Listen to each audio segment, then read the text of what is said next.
AIDS in 1959. Sir, the acquired immunodeficiency syndrome AIDS is so far unexplained. It is widely presumed to be caused by transmission of an infective agent. If so, why were cases not reported earlier? We therefore wish to draw attention to the patient we described in The Lancet in 1960.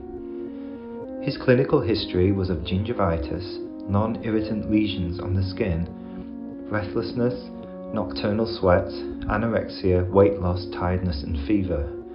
In April 1959 he was admitted here, but investigations failed to provide a clinical diagnosis. He died in September 1959. Histological examination revealed large cells in the lungs typical of cytomegalic inclusion disease and scattered cysts.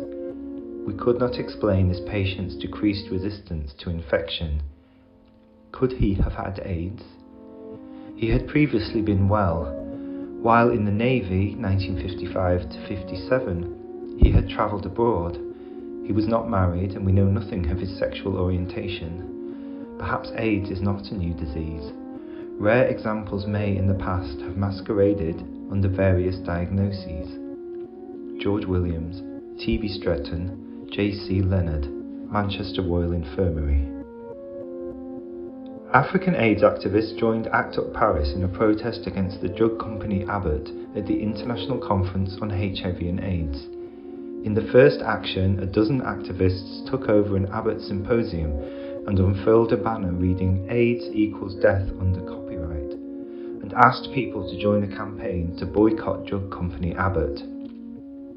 Abbott is now quote-unquote boycotting Thailand, refusing to sell any of its drugs there after patent disputes. Especially at issue is their ARV cocktail.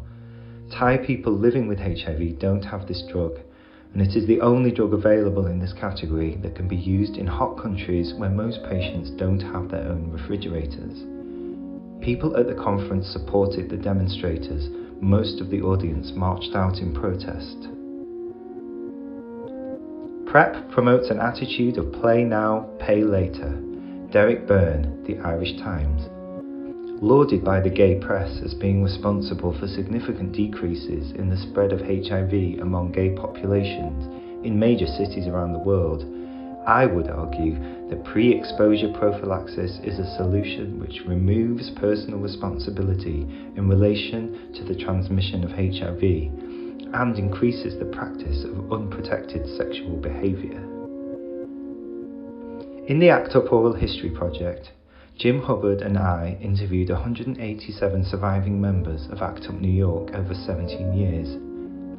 In my interview with Betty Williams, a straight Quaker who was in ACT UP, she reflects on her work with homeless people in the 1960s and 70s and recalls them using two terms to identify fatal illnesses affecting homeless people: junkie pneumonia, which we now understand to be PCP, killing injection drug users, gay men and others who were HIV infected before anyone knew what HIV was, and the dwindles, which we now understand to have been wasting syndrome, a significant cause of AIDS death. So, in the 1960s and 70s, homeless people observed and named AIDS-related conditions, but were so separated from adequate healthcare in our brutal and unjust stratified class system that no one else noticed. Sarah Schulman.